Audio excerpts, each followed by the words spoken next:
আরে ভাই ঈদের পাঞ্জাবি বানাতে হবে, তাড়াতাড়ি মাপ নিন। আচ্ছা দেন, কার মাপ নিতে হবে? আঙ্কেল আমার। আরে চুপ থাক, আমার ঈদের জামা লাগবে। না মোটু, আমার মাপ নিতে হবে। ওই মুখে মুখে না, আমার মাপ নিতে হবে। আরে তোমরা ঝগড়া করো না। দোকানদার সাহেব, আমি অনেক গরিব, অনেক কষ্ট ক্লেশ করে শুধুমাত্র এক সেট ঈদের কাপড় কিনেছিলাম। এই কাপড়টা এমন ভাবে বানাও যেন আমার দুইটা ছেলেই পড়তে পারে।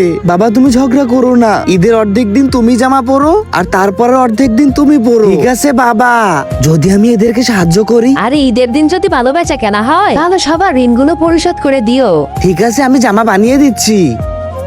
আমি মাপ নিয়ে নিয়েছি, আগামী সপ্তাহে নিও। ঠিক আছে দোকানদার সাহেব। দোকানদার সাহেব, জামা কাপড় কি বানানো হয়েছে? হ্যাঁ হয়েছে, নিয়ে আসতেছি আমি। এই নাও বাবা, একটা তোমার জামা কাপড় আর একটা এই যে তোমার। আরে কিন্তু আমি তো শুধু একটা পাঞ্জাবির কাপড় দিয়েছিলাম, এবার আমি 100টা পাঞ্জাবি বানিয়েছিলাম। ওখান থেকে একটু একটু করে কাপড় নিয়ে জামা কাপড় বানাতেও পারি আবার বাঁচাতেও পারি। চিন্তা করলাম আমার কাজের একটা কারিশমা দেখিয়ে দিই আর আমার কাজের মাধ্যমে কোনো গরিবকে ঈদ করিয়ে দিই। ঈদ মোবারক আঙ্কেল, ঈদ মোবারক।